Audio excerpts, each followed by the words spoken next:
F x সমান x cube minus one হলে দেখাও যে f b minus f a by b minus a সমান a square plus a b plus b square. F x দেখো কত দেওয়া আছে, এক্স কিউব মাইনাস ওয়ান, তাহলে এফ বি কত হবে, এক্সের জায়গায় বি বসাবো, তাহলে বি কিউব মাইনাস ওয়ান হবে। আর এফ এ কত হবে, মানে এক্সের জায়গায় এ বসাতে হবে, তাহলে এ কিউব মাইনাস ওয়ান। চলো শুরু করি। F b minus f a by b minus এ।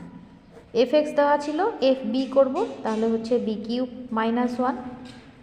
আর অনুরূপভাবে এফ এ কত হবে, এক্সের জায়গায় এ, মানে a cube minus one by b minus a. এবার কত হচ্ছে বি কিউব মাইনাস ওয়ান, এবার মাইনাস দিয়ে গুণ হবে, minus a cube minus a plus one by b minus a. Minus one plus one কেটে গেল, এবার উপরে সূত্র পড়বে। এবার দেখো সূত্র, এ কিউব মাইনাস বি কিউবের সূত্র ফেলে দিয়েছি, তারপরে কেটে গিয়ে অ্যান্সারটা চলে আসে।